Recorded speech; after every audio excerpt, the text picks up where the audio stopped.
This program is presented by University of California Television. Like what you learn? Visit our website or follow us on Facebook and Twitter to keep up with the latest UCTV programs.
Understood. Woo! Very exciting. Let's see, can you hear me? Louder, louder. I was told that I should be honored because apparently the modern day generation doesn't go to school on Friday, so I'm the last thing holding you between partying on Thursday night.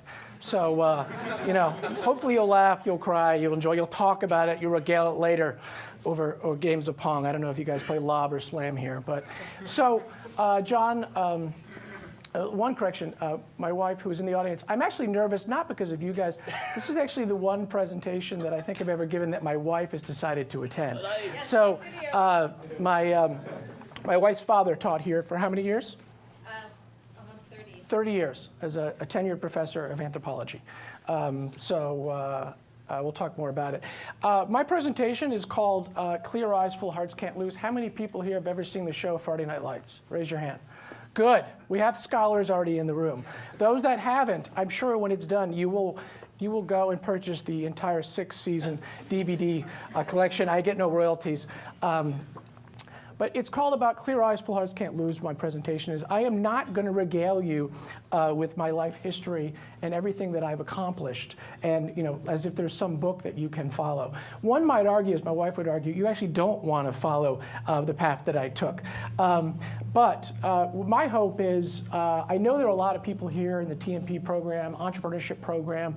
Some of you will start businesses. Some of you will go to businesses or start businesses later. My goal in this presentation is really to talk about the thing to me that I think is the biggest difference in successful companies and unsuccessful companies. And that's what I'm going to try to talk to. Quickly, my background, I grew up on the East Coast. My dad was a diplomat, so I lived overseas, which was great. I would live in Thailand and Brazil, although it was a little weird, coming back at age 12 from Thailand, wearing black silk clothing and gold chains and going to a public high school in Maryland. It's not a great way to fit in. I was a wrestler, and I was kind of a tinkerer. I used to program on something called the Atari 800. And I used to play Dungeons and Dragons, so when I see my kid playing the games he is now, I kind of chuckle. But that's sort of my background. I'm extremely overeducated. Don't believe the hype. I've never, ever interviewed or hired somebody based on the college they went to. I want to make sure they have a college degree. What I really try to think about is what they've accomplished. Apparently, it was a lot easier to get into college when I went to school than it is these days. And as I discovered today with some of your students, we didn't have to declare a major till like sophomore, summer. Right? Because I still at 43 don't know what I want to do when I grow up. I'm not sure when you're 18 applying to college, your major, but it helps them to slot. So I've spent 20 years in Silicon Valley, and I've had the opportunity to work at 2 companies that grew from less than 200 people when I joined to over 14,000 people. Both of them over $30 billion in market cap, and for the decade period that I was there, were the fastest growing software companies in history. And so what I'm going to try to talk to you is things that I've learned throughout those that I think are relevant to what you want to do.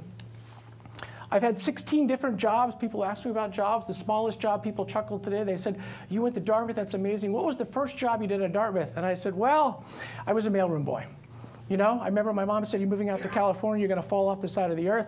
I took my Phi Beta Kappa degree, and I worked as a mailroom during the day, and I was a bouncer at night. Now, they thought I was the smartest mailroom boy they'd ever seen. It was a fun conversation. I was there for the first day, and they said, do you understand the job? And I said, I think I understand it. I come in, I get the mail, I sort it, I deliver it, then I pick up the mail, and then I do that again the next day, and they were like, genius. So, right? So, I remember the guys' names were Lenny and Bruce that worked in the mailroom at Channel 7 newsroom. They're still in my heart. It was a great job. I've had 16 jobs, the smallest mailroom boy, and the last one was managing about 1,000 employees and close to $200 million in revenue. So I've had a span of different roles and responsibilities. I've gone through the entire evolution, right, of being a yuppie, right, young urban professional, and then there's DINK, which is really fun. It's double income, no kids. And then it's sitcom, right? Single income, 2 children, oppressive mortgage, right? Now, I'm not exactly sure what I am now. It's something like litter, which is like little income, 2 teenagers, and an extravagant run rate. I'm not exactly sure. I've got to come up with what that analogy is. I've been to several One Direction concerts. Don't laugh. When you have a 12-year-old daughter turns 13, wants nothing to do with you, you will go to One Direction concerts. And the advantage of the One Direction concert is you're the only dad there. There is no line at the bar. Sorry, honey, you didn't know that. There's no line at the bar. And of course, one dog. The picture on the right is actually the picture of our home in Santa Barbara. So we made a long choice in trying to understand where do we want to retire. And what my wife and I, she'd grown up here, basically understood everything that we had done, where we had traveled. We were always trying to return to Santa Barbara. So I will be a future retiree in Santa Barbara. I'm a board member. That's how John and I got to know each other at Invoca. And I'm an investor advisor in 10 private companies. And so a lot of what I'm going to talk to you today is not only my experience, but what the fun and the interactions I have with people that are sort of 3 people, 4 people, 10 people, maybe they've raised some money to understand, like, how are they successful. So, warning. Now, first warning is I tend to be funny to old people.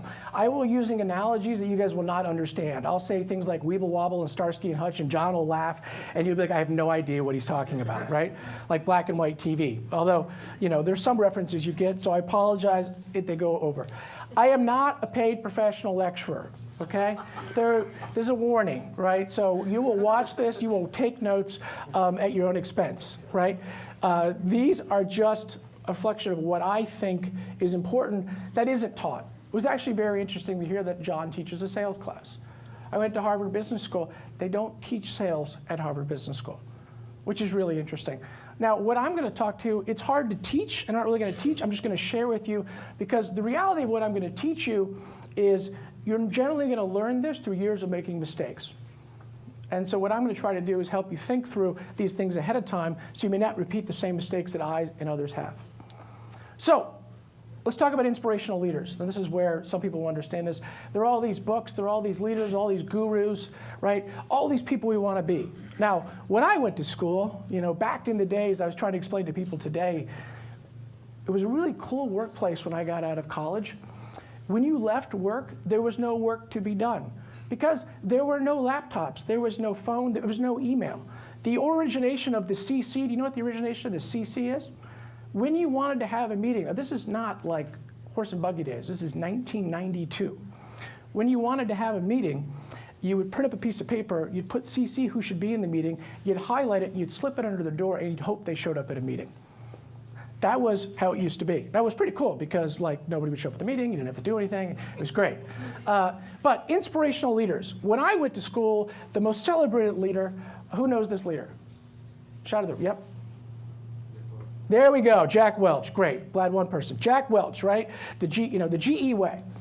We know this person, right? An amazing inspirer, et cetera, a great leader, probably a tough boss, if there ever was a tough boss, right? We know about Steve Jobs.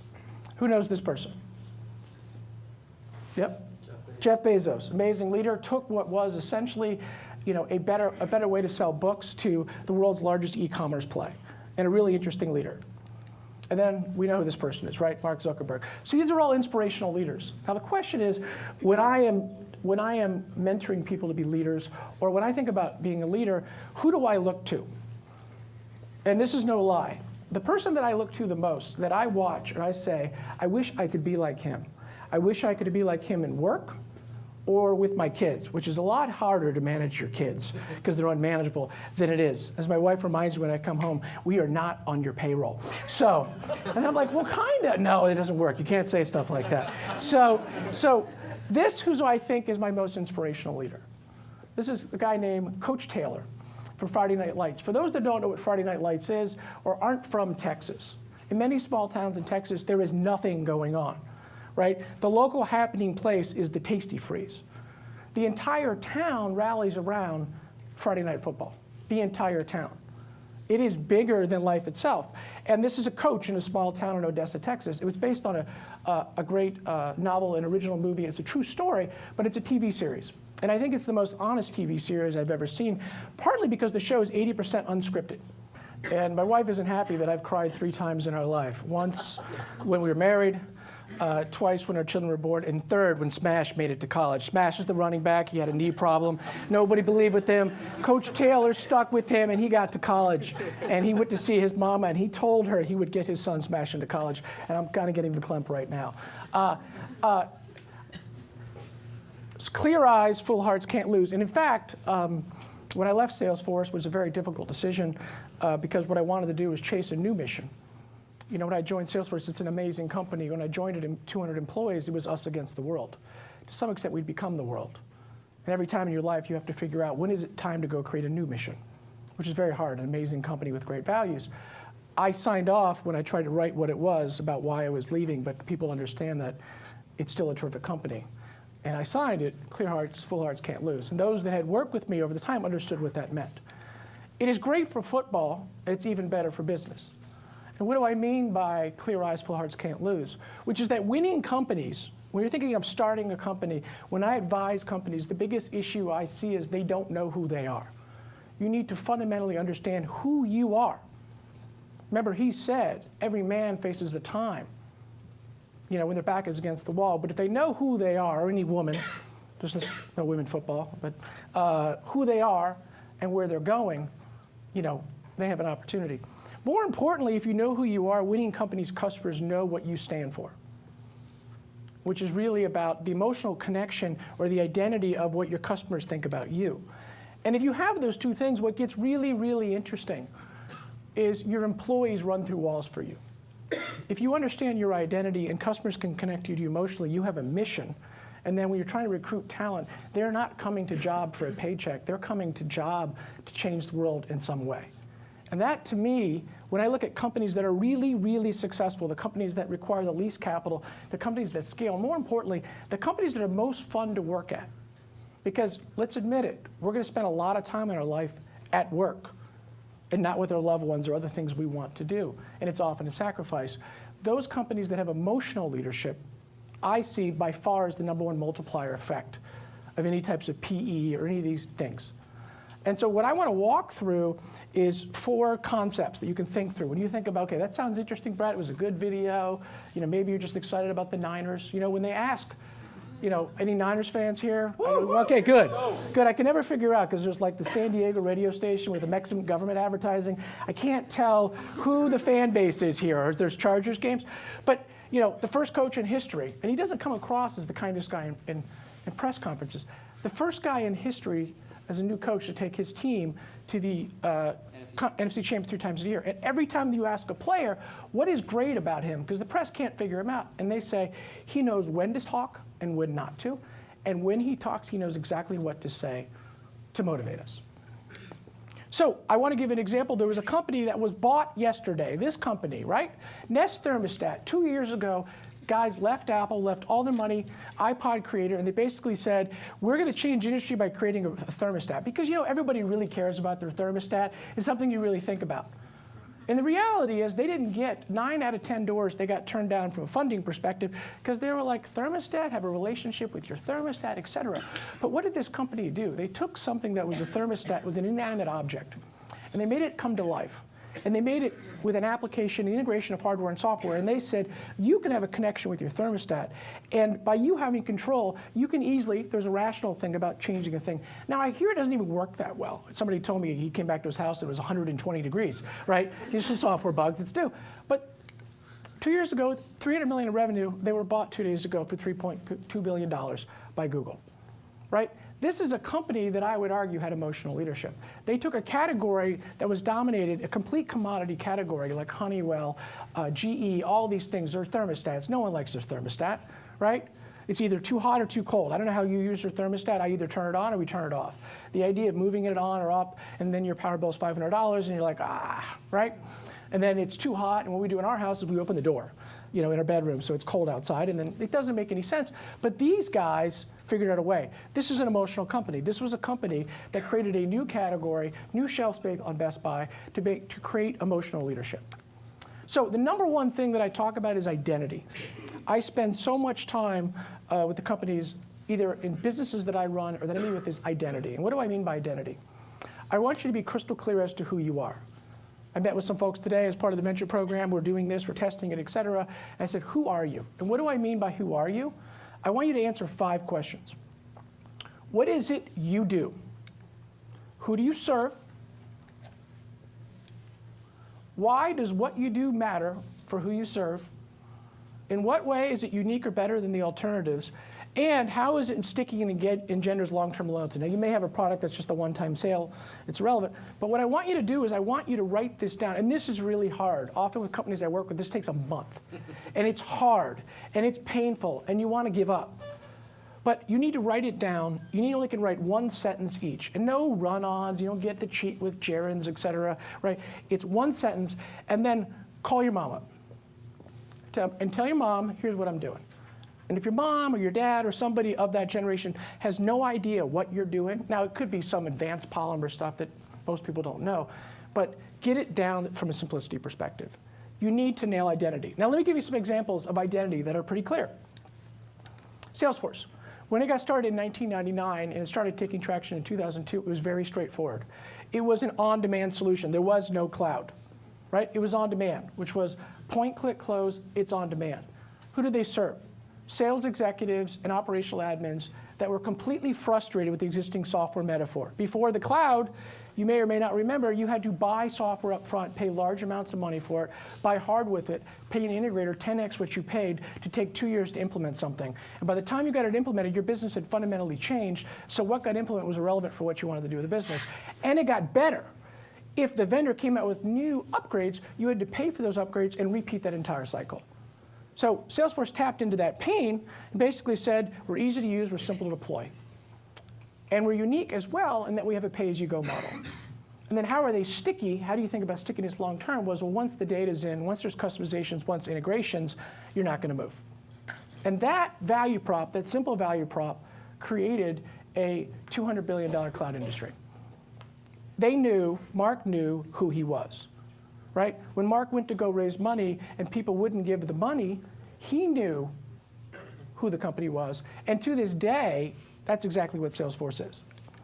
Surf Air. I talked about Surf Air a little bit with folks down here. Really interesting business model. It's how, it's basically private travel membership service. For a fee, somewhere between $1,000 and $2,000 a month, you can fly pretty much unlimited between Santa Barbara, San Carlos, Hawthorne, Burbank, and Palm Springs. Now, who are they serving? Folks like me. They're actually serving people on the Evoca team who want to travel up to the Bay Area. And what's the pain? How many people here have flown on United between the Bay Area and Santa Barbara? Was that a great experience? How long did it take you? A long time. Did you have this experience? We had a 9 o'clock flight out of Santa Barbara, and it got delayed, and then the 10 o'clock flight left before the 9 o'clock flight, and then everybody's just bum rushing. Basically, it's a 5.5 hour experience if you think about leaving your house, getting and going on, and it's about $500 to $600 for an hour flight. And it's wonderful. Great experience, really cheerful. They're really happy to see me. They called me up by name when I got into my seat. That's not the case. Right? And what's interesting, what this company did was they said, when Eisenhower in the 50s was worried about the Russians, he built civilian defense fund, he built commercial airports all across the United States. The reality of these commercial airports is no one flies in them. You can have a lasagna lunch for 2 hours sitting on the tarmac and there's no issue. What you also know is that if there's an airline that serves that city, it's a monopoly, and they do exactly what United does to Santa Barbara. So for $1,300 a month, I came here last night. I left my house. Now, it's helpful that I live 5 minutes from the airport in San Carlos at the Bay Area. I left my house at 6:45. I arrived at the air at 6:50. I handed them my bags. They said hello. There were some snacks. Hello, Mr. Queener. I got on the plane at 7:05. I left at 7:10. I landed here at 8:05. And just to add benefit, they already had arranged for me to have a rental car here. So it took me an hour to get to Santa Barbara. So how are they sticky? Just fly it. The conversation my wife and I had, we said, okay, what are we going to cut in our budget to pay for this? Because they've created that connection to me. They know who they are. In-N-Out. This is a crazy thing. When I grew up as a kid, we had a new burger joint called Wendy's. There was Burger King, and there was McDonald's. Wendy's came out. It was amazing. It was like square burgers, and they had these things called Frosties, which were just amazing. Right? But if you told me 20 years ago there was going to be a new burger joint, that if you drive from San Carlos to Santa Barbara, and you get off on 101, there's a McDonald's, there's a Burger King, and there's this place, and there's nobody at McDonald's, there's nobody at Burger King, and there's 100 people in the drive-thru lane willing to wait a half an hour for a burger. I'd say, you're nuts. I would never invest in that. That is In-N-Out. Who are they? They provide ridiculous burgers and fries. Who do they serve? Everyone, especially interstates. Why do they matter? The incumbents are crappy. Their food is crappy. And more important, the incumbents, if you think about it, they had a fundamental business flaw that these people didn't. They're all franchises. So they can't control the experience, right? An average McDonald's owner owns 2 or 3 restaurants. There's some standards, the food ingredients are the same, but they can't control the experience. In-N-Out Burger is never franchised, and they pay, instead of paying minimum wage, they pay somewhere between 40 and 60%. They've done it from the beginning, higher minimum wage for employees. You ever notice when you go to In-N-Out Burger, the teenagers seem happy? Well, they should be. It's an amazing job. It's an amazing job for them. It's a better experience. And then how are we sticky? I'm not exactly if that's medically true, but when I have a double-double, you know, I get a protein style with the banana peppers, the ketchup and mustard. I don't like that sauce. Yeah, I can't get enough of that, right? You eat one, it's a double-double. You're like, can I have another? And no, you know, knowledge prevails. But the interesting thing is, have you ever gone into In-N-Out and said, how many calories is it? You don't care. I mean, you guys generally don't care. At some point, your metabolisms will all slow down and you won't get it. But you know it's not better, but you don't care because it's an emotional experience. These are companies that understand their identity. So when you think about these items, these are companies that understand that. Now, one thing that I ask a lot of companies that I meet with, when they beyond formation, they say, should we raise more money now? Are we ready to go hire a bunch of salespeople? We're ready to go for the big time. And this is a really important question because the last thing you want to do is raise capital too early. The last thing you want to do is go make large investments before you're ready. And so how do you know if you have an identity, is it ready to scale? All right, this is something, John, you spend a lot of time with your companies on.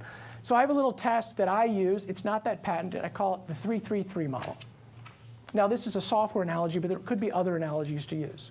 1, I only want to see 3 slides, no more than 3 slides. Give me 3 slides that says, 1, what's the need? 2nd slide, what are the challenges and options? And 3, why are you better? 3 slides. You only get 3 slides. Second thing is, show me 3 screens. Okay, so if this is a mobile app, if this is a software app or something, give me 3 screens. And it could be different screens, but somebody today, we were talking, they're thinking they're in the program, and they've got a B2C app for sort of adventure travelers, et cetera. In those 3 screens, I need to discover that this thing is valuable immediately without somebody talking to me. And the last one is, this is also an interesting one if you're going to be in B2B. I talked to a lot of founders that are like, oh, this thing's great. I've been going out selling it, et cetera, et cetera. It's amazing. Let's raise money. And I say, who's been selling it? You have. I said, well, they're probably buying you. And you're amazing. You're the CEO. I want you to go hire 3 average salespeople. Not bad ones, not perfect ones. But if you give me 3 slides and 3 screens, which means a buyer, when they meet with you, say, aha, I get what you do. That's cool. And then 3 reps that basically say, yo, I got this. I don't need your help. I'll go sell this. Then you have something. That's, then you kind of know. And then if you have that sort of repeatability, then you can just go and add resources. But you've really got to get the crux of this and make sure that this is identity scale. So if you pass this test, go scale. If you have yet, tinker and tweak until you do. You want to scale, but get it right. Trust me. You'll have to raise far less money. You'll end up with a far larger stake of the company. You'll deal with a lot less issues down the stream. Because if you haven't scaled, you haven't figured the identity, you start to hire these people. They're out there, oh, we're not closing business, or we are closing business, and customers aren't happy. And what you find is it comes back to that identity and getting that intersection of what is my product and why does it matter and go to market correct. Second one I want to talk about is pathos, which is really about creating an emotional connection. If I have an identity and people know who we are, I now have an opportunity to make an emotional connection. Now, I went to the dictionary, and I've got two definitions for you. So this is the definition of what is pathos. You don't walk, it's like you walk down the street, you're like, hey, how's your pathos, dude? But it's basically the quality of power in life experience of evoking a feeling of pity or compassion. I don't like pity, I like compassion, right? Now, let me give you another definition. What's the definition of a brand? Right? I meet all these people that are in brand marketing. I'm responsible for our company's brand, and I always chuckle because nobody within a company is responsible for a company's brand, right? There was a book I was given by an artist called Marcel Duchamp, and they said, what makes your art great? He says, nothing I do makes my art great. The viewer who views the art decides, did they have a reaction that thought it was great? It's similar with brand, right? A brand is the sum of collections of people's interactions with your people, your product, your service, and what they think of it. And the idea that you can control your brand is silly, but they're very interesting, right? And so I've got another video because it's a very interesting thing. If you think about the best marketers that come out of the world, they come from the P&Gs and these companies. Why? Because what do they sell? They sell commodities, right? How is one soap different from another soap? Right, my wife and I chuckle when I look at the different ingredients. There's a $30 shampoo and a $4 shampoo. And the reality is 95% of the ingredients are exactly the same, and there's something different. And so the question is, how do these people create a connection with you? This is an ad campaign that came out last year that I was involved with. I had a set of products that used to sort of promote this socially, and it was the second most shared ad campaign of the entire year last year. So we'll watch this for a second, and just to give you a sense of, in the text of what do I mean by pathos. So let's see if this actually works here. I'm a forensic artist. Worked for the San Jose Police Department from 1995 to 2011. I showed up to a place I'd never been, and there was a guy with a drafting board. We couldn't see them, they couldn't see us. Tell me about your hair. I didn't know what he was doing, but then I could tell after several questions that he was drawing me. Tell me about your chin. It kind of protrudes a little bit, especially when I smile. Your jaw. My mom told me I had a big jaw. What would be your most prominent feature? Kind of have a fat, rounder face. The older I've gotten, the more freckles I've gotten. I would say I have a pretty big forehead. Once I get a sketch, I say thank you very much, and then they leave. I don't see them. All I had been told before the sketch was to get friendly with this other woman, Chloe.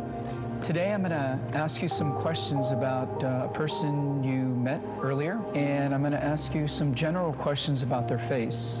She was thin, so you could see her cheekbones.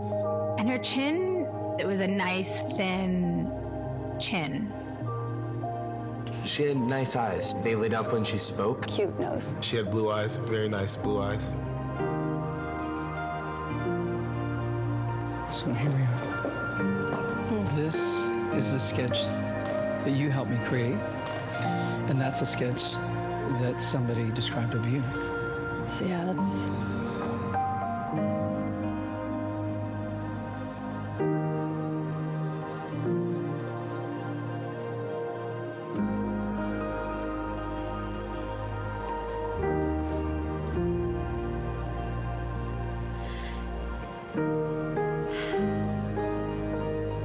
She looks closed off and fatter, sadder too. The second one looks more open, friendly, and happy.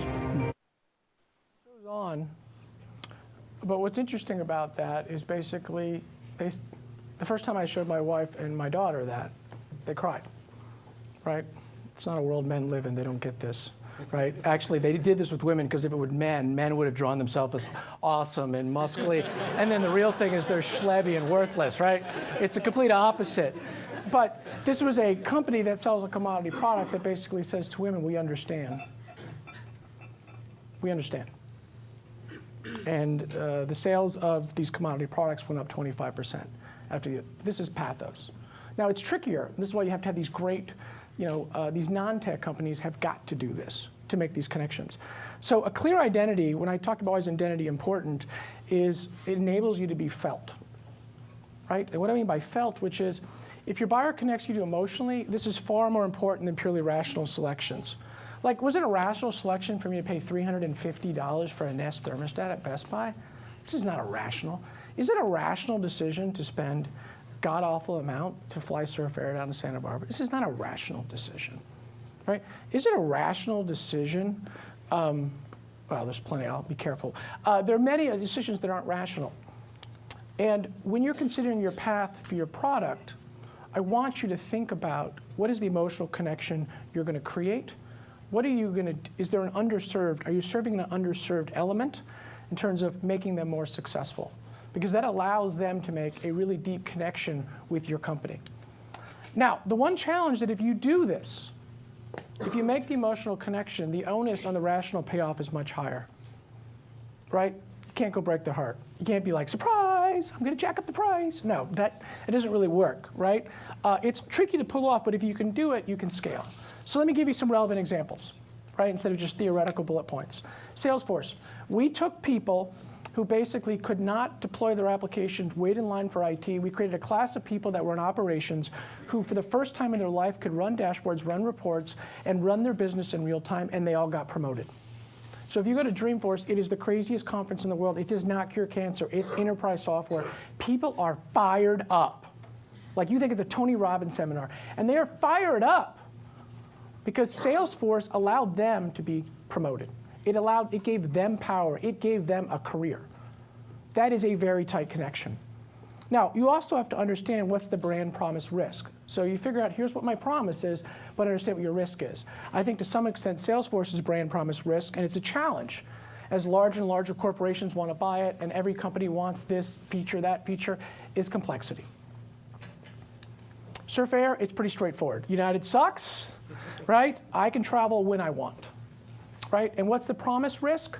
If I can't get the flights, right? That's the promise risk, if I can't get the flights. Great local Santa Barbara company, Sonos. Very interesting company, right? So anybody know what an RHBA is? It's a red hot blooded American male, okay? So red hot blooded American male who wants a really cool hi-fi system in his house, right? And what's the challenge? Well, it's really hard. It's too complex. You have all these components. You have all these inputs, et cetera.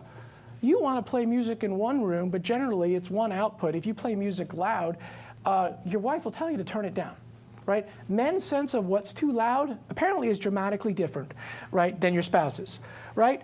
And so what's the emotional connection with Sonos? And anybody who comes by the house and sees it, they just look at it and they just smile. They're like, you can play whatever you want, wherever you want, at different volumes and controls. Yes. And it's like, wow. What it costs is irrelevant. At that point, it's irrelevant. Now, what's the brand promise risk? Complexity. Uber, a very interesting case study. How many people have taken Uber? Okay. Uber, how many Uber X? Uber? Okay. For me, the first time I took Uber, I didn't really get like, I have a car, I'm in town, I don't really get the I don't drive, dude, I'm a bro, I don't drive. But I go to New York City, I have meetings booked all day, invariably they're across the city. Anybody who's tried to do business in New York City, if you get at a meeting and you've got 20 minutes to get uptown and hail a cab, you don't even know where you're going anyways, forget it, right? The idea of walking out of a meeting and they rethought the entire experience, which is, it sucks to flag cabs, you gotta deal with money, right? And you don't know what the experience is gonna be. They solved all those problems. I get out, a car comes in a minute. It takes me in a town car. It's probably 40% more expensive. Now it's in a corporate card, I care a little less, right? And it gets me there. And I'm like, that's amazing. It's amazing. Now, what's interesting is that may not be the case for UberX, right? They have a lot of competition there. They can't control the experience, right? It's sort of different drivers, different cars, et cetera, and they had some bad publicity ways. But it's really interesting. And what's really interesting about the emotional connection with Uber is when you ride it, it's so obvious. You sit there and you go, oh, why didn't I think of this? But you sit there and you go, I can use an app, a car comes, I can see where it is, I get in, payment's taken care of, I don't need to care about the cost, and I get where I want to go, and somebody's nicely dressed, a nice car, amazing. All they did was take the three parts, that experience that you hated, put it together, and there's the emotional connection itself, which is the genius of the simplicity of the model. There's an emotional connection to Uber, which is interesting to me that there are these competitors that pop up. Maybe I'm a different buyer, but I've used Uber, it's installed on my phone. I don't care about ride, Lyft, and I don't really want some guy who's commuting and, hey, you want to come with me? I don't really get that. Maybe it's a different class of people. Apple. This is the master company. This is the last 50 years. This is the extreme form of a company that creates an emotional connection. A PC guy for years. I used to build PCs in high school. Back in the day, you could build PCs. You got a motherboard, you'd put it in. Back in the day, you'd buy memory. Oh my God, John, how old are we? 16 kilobyte memory. Kilobyte. I think kilobyte was like $500, right? And you're mowing lawns. That's a lot of lawns to mow for memory, right? But who are they for? The average consumer, not IT hobbyists. Because my kid's like, dude, Macs suck. I can't play Steambox. I can't play my video games on it. I can't hack the Apple. All right, dude, right? And what was the pain? The pain was the hardware-software integration was poor. The Wintel monopoly, that integration and that experience was poor, right? They figured out a way with exacting, with Jonathan Ives and for Steve, it was more of a religion than a science. My friends would always say, you like using Apple because it has magic dust on the keyboard when you touch it, it makes you happier. I'm like, yes, it does. It makes me happier. So it feels better, it feels cutting edge. What's its brand risk? We've seen this a bit with Samsung and the phones. If they lose the cool innovation ad. One of the best snarky ad campaigns I'd seen in the last 2 years was the ad campaign where you have all the guys waiting in line for Apple, right? And the young kids like, dude, I already have it. Oh, I'm holding a place in line for my mom and dad, which was basically representing Apple as an old dated brand. But Apple's a good one. And here's another one, which is interesting. You would say, is this really an emotional connection? And I would argue it is, right? And what's interesting, Amazon's the only one that kind of competes on price. Although I would argue they compete far less on price today than you would think, right? Average consumer, what's the pain? Brick and mortar is timely, expensive. There's a vast array of online choices. I give you one place now to buy everything. And the key to their business is Amazon Prime. Free shipping. We will not buy things in our house unless it's free shipping. We won't buy stuff elsewhere unless it's free shipping. Yeah, and the 2-day. And the 2-day. And so what's the brand promise risk? I don't know if it's pricing. I think it's customer service. It could be. If you have a bad experience returning stuff, but when you go shop, you go to Amazon. I'm sure there's better deals everywhere, but forget it. They know my address. They have my history. You could argue the recommendation stuff, but I don't really need that. Loyalty. Yeah. So what does Pathos create? I got a dog here. What does it create? It creates customers who don't care about price.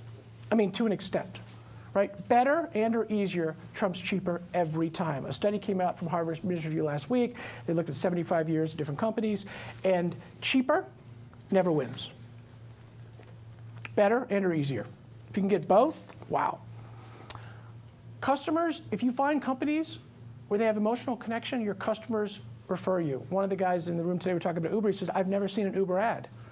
There's no such thing as an Uber marketing budget, right? 3 bros do it. They tell their 3 bros. They tell the 3 bros, yo, right?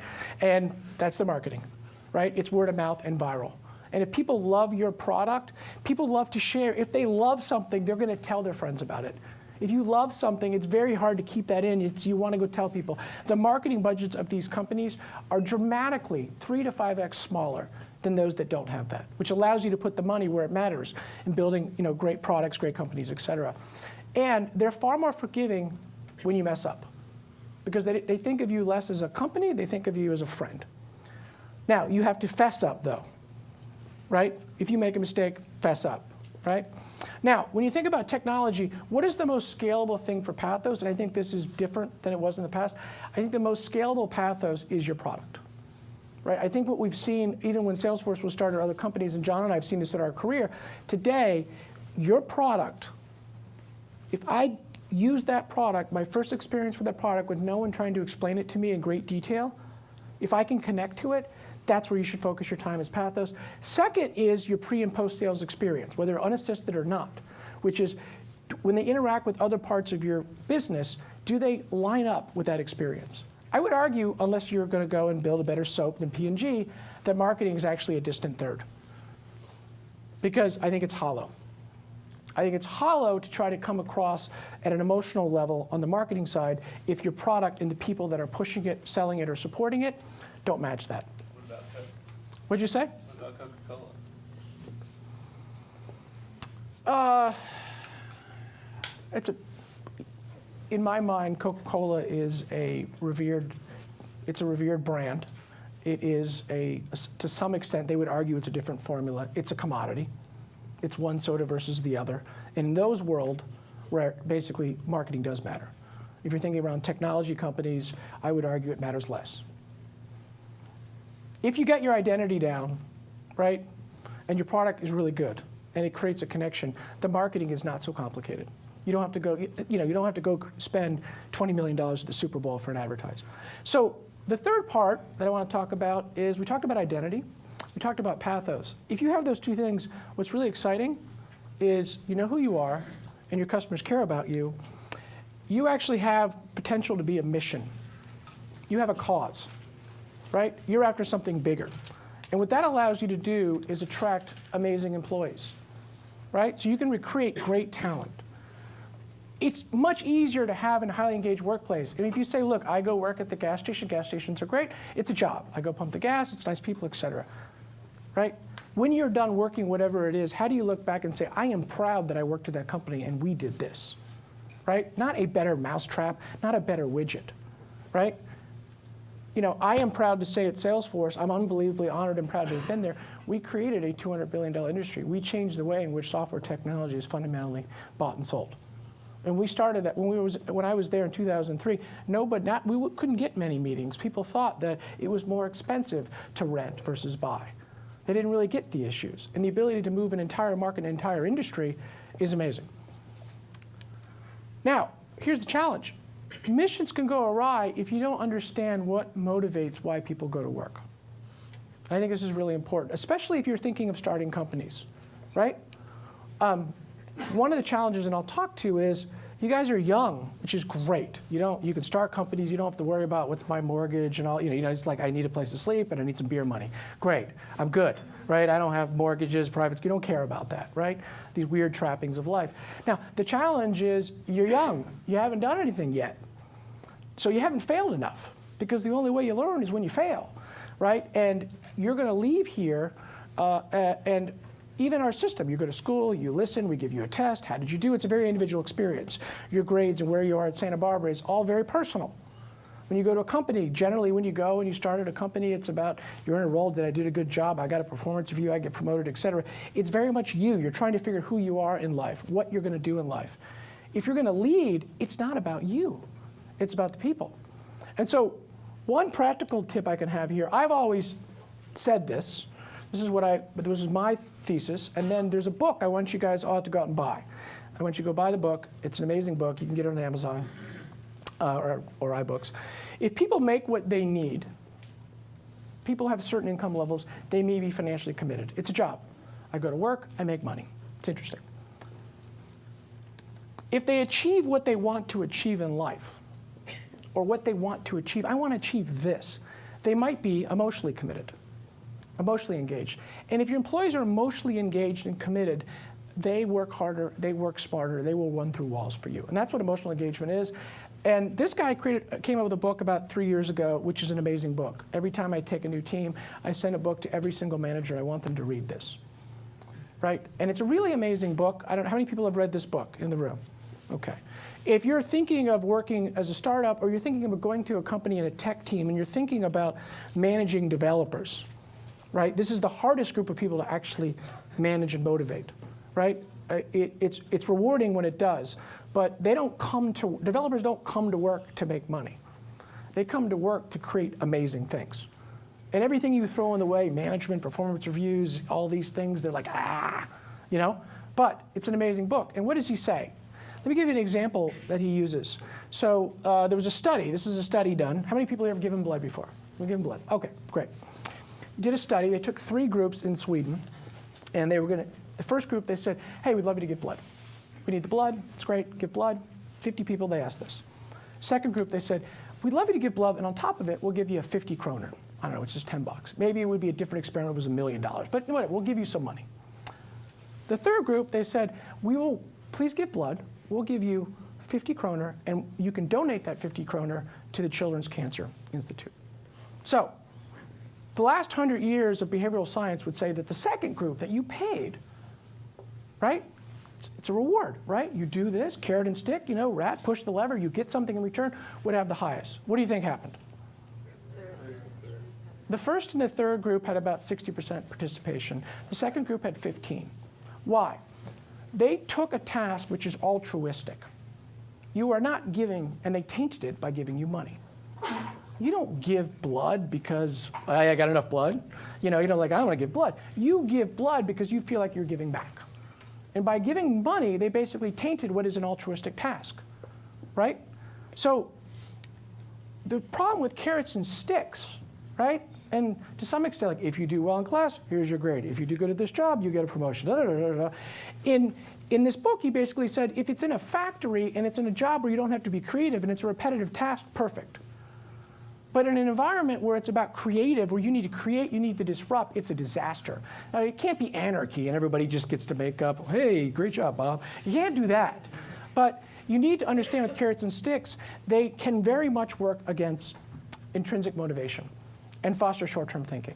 If you're constantly thinking about the reward, how are you supposed to sit down and do a startup and think, how am I going to change an industry? How are you going to think about a 5-year vision and what you're going to do in the interim? So it's a really good book. I'd have you guys go read it. I'm sure I did a much poorer job than he did in explaining it. But what he talked about was, why do people come to work? Why do people do what they do? It's 3 reasons. It's about autonomy. They come to work to be self-directed. They're being trusted to solve issues. 2 is mastery. People have a need to improve. I want to get better at something. And 3rd is purpose, right? I need to be relevant. So whenever I'm talking to employees, or et cetera, you look at employee sat surveys, et cetera, it's not that complicated. Do people feel they're doing interesting stuff?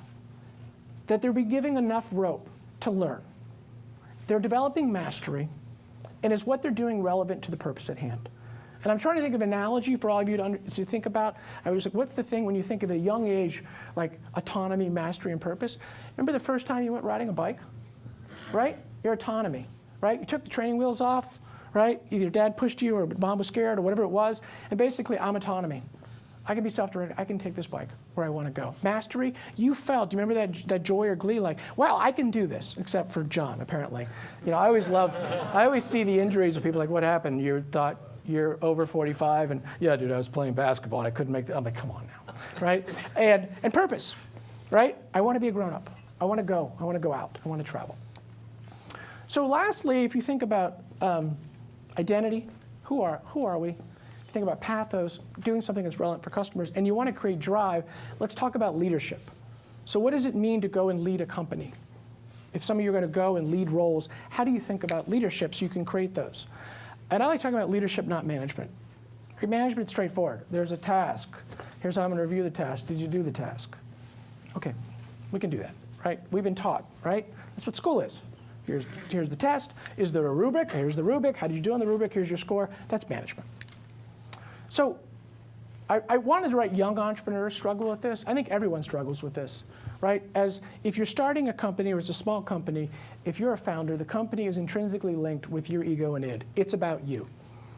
And leadership is not about directing work. It's about motivating the people you hopefully hire to do their very best work. And this is the hardest part, which is how do you see your success and your company's success through their outcomes and their lens, not yours. It's very hard. And as I said, this is not the easy thing to do. This is not how we are wired. This is not the motivational structure we've been set up through college.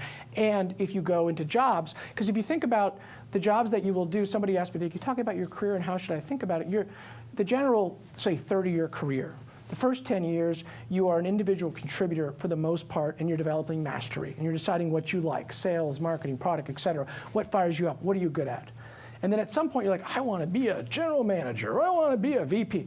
Well, congratulations. Now you get to deal with people issues the entire time at work and get no actual work done. No, I'm kidding. But the second part of that career is moving from doing, right, to leading and teaching. And then the third is, depending on where you are in a midlife crisis, you figure out somewhere in between. But that's a hard transition. And I think there's a great quote. Antoine de Saint-Exupéry, who wrote Le Petit Prince, which is one of my favorite books of all time, had this great quote, which was, if you want to build a boat, a ship, this is management. Don't drum up the people to collect the wood and assign them tasks and work. Instead, lead. Teach them to long for the endless immensity of the sea. Because if you basically say, guys, we're going on a long journey, it's going to take 6 months. We're going to go through this and that, as opposed to giving them a list to put these pieces together, you're going to build a better boat. So I think it's a great quote. So what's the to-do list? How can I be, this is great, Brad, I kind of get it. I don't manage people yet today. I've just figured out how to manage, like, when I go to bed, whatever that might be, right? So what is a practical to-do list? If you're the leader of a company, or you're a leader of a team, what is your job? Your job is, one, is to own the vision of the company. What is the identity? That's your number one job. Who are we? What are we? And test it constantly. Second is to own the energy. Own the energy. Those two things, if you do nothing else, you'll probably be pretty good, right? If you fail that, I think you're in trouble. Hire great people and let them lead, right? There's an interesting little trick that I've done in my career, which is when I don't know something, I hire people that do. And they know a lot more than I do. And there's this interesting trick. They come in, well, I don't know the answer to this. They know the answer to this. Now they're my employee. And they go do it, and I give them all the credit. People are like, wow, what a great leader. And I'm like, well, I'm not working as hard as I was before because they're doing the work, right? And then what happens at some point, your career can evolve. They're very good. They need more opportunity. You get to move on to other things, and you're seen as this amazing leader. And all you were doing is realizing, I didn't know what I was doing, and I brought people that did. Now, I'm sure it's a little more serious than that, but hire great people and never, ever hire someone worried that they may know more than you. And then the last one is sort of drive priorities. This is something I see time and time again. What does no panda mean? I created this. There is no power of anda. There's no power of and. We're going to do this, and we're going to do this, and we're going to do. I'm like, no, you're going to get none of that done. You're going to do 7 things really poorly, which is what are the top 3 things that we're going to do. The most important thing a leader can do in a company is not what we're going to do, is to identify the 10 things we're not going to do, and constantly revise those priorities. So if you as a leader own the vision, the energy, hire great people, and set the priorities and revise them as you need to, that's a pretty damn good leader. And review and revise the previous 4. There's no master plan. You're not going to go up like Moses to the mount, and you're going to feel this as you go along. What about style? That doesn't mean you're, Teddy Huxpin or something like that, like you're Mr. Softy, right? You're not a teddy bear. So my guidance on style, now each to their own, my wife would probably say don't ever use Brett's style. But from a style perspective, my philosophy has been to always be direct and honest with everyone you engage with, even if it's bad news.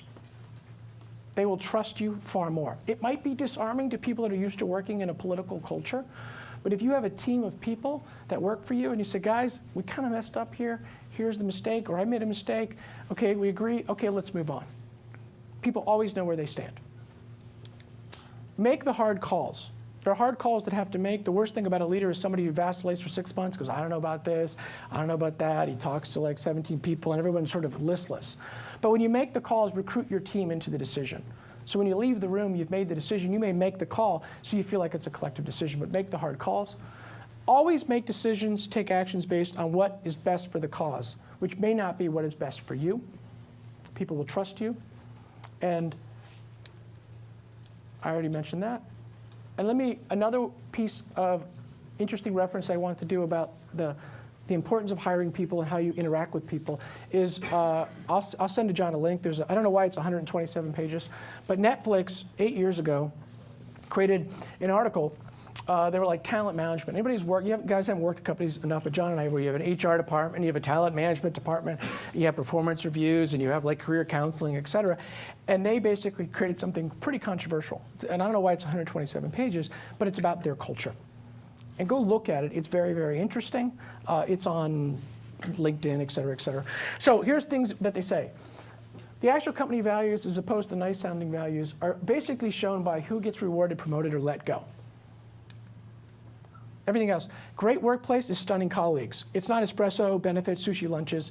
It's basically, are we able to attract and retain amazing people? Their definition of great work was, do you have a collection of really amazing people at your company? Here's a keeper test. Harsh, but interesting. Keeper test. Which of my people, when told we're leaving, would I fight? And if you wouldn't fight, show them the door immediately and give them a generous package. Now, one could argue that's harsh, that's not correct, but you get what they're saying. They're a company that actually doesn't pay performance bonuses. You know, generally in companies you get a base salary, you get a bonus, and they're like, is somebody really going to do their job better for like a 20% uptick of their bonus? And then we spend an entire process reviewing everybody for 3 weeks and writing reviews, and here's your 20%. It's a waste of time in their view, and there's some merit to it, right? If you're coming, you know, and then from a comp perspective, it's very interesting. Most large companies you work to have entire teams that do comp studies and what's market and what's not, et cetera. And they have a very simple test. If your employee left to go to a competitor, what would they get paid? And they actually encourage their employees to actively go look at other companies, to understand their own sense of worth. And this one I loved a lot. The best managers figure out how to get great outcomes by setting the appropriate context, as opposed to controlling the people. And when your people mess up, when they do something dumb, don't blame them. Ask yourself what context you failed to set, which is back towards what I'm talking about, leadership. And this is the quote that I like that I've used when I have employees that come in and say, Brett, I messed up, or da-da-da, and I feel really bad. And look, at the end of the day, my general philosophy of people is like, you